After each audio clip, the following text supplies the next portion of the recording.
তৈরি হচ্ছে কুষ্টিয়ার বিখ্যাত পুরানো রুটি, চকলেট সিরাপ আর স্বরে বিস্তৃত মালাই চা।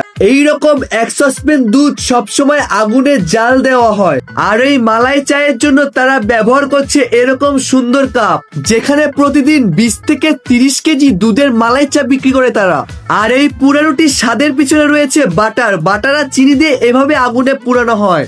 30 টাকা হিসেবে তারা চা গুলোতে ভালোই দুধের শর্ট দেয়। চায়ের ভিতরে অনেক কিছু দেওয়ার কারণে চাটার টেস্ট আসলে অনেক ভালো লাগার পিছনে আছে তারা চায়ের মধ্যে কাজু বাদাম, কফি মেট আর চকলেট সিরাপ ইউজ করে। তারপর নিয়ে নি তাদের পুরা রুটিটা, আর এই বাটার দেওয়া পুরা রুটিটা চা দিয়ে খেতে খুবই মজা লাগতেছিল।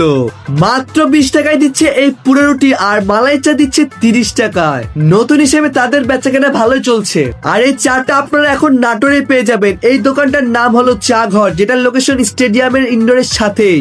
আর আজকের ভিডিওটা এই পর্যন্ত। নতুন ভিডিও পেতে পেজটিকে ফলো দিয়ে পাশে থাকবেন, আর শেষ পর্যন্ত দেখার জন্য সবাইকে ধন্যবাদ।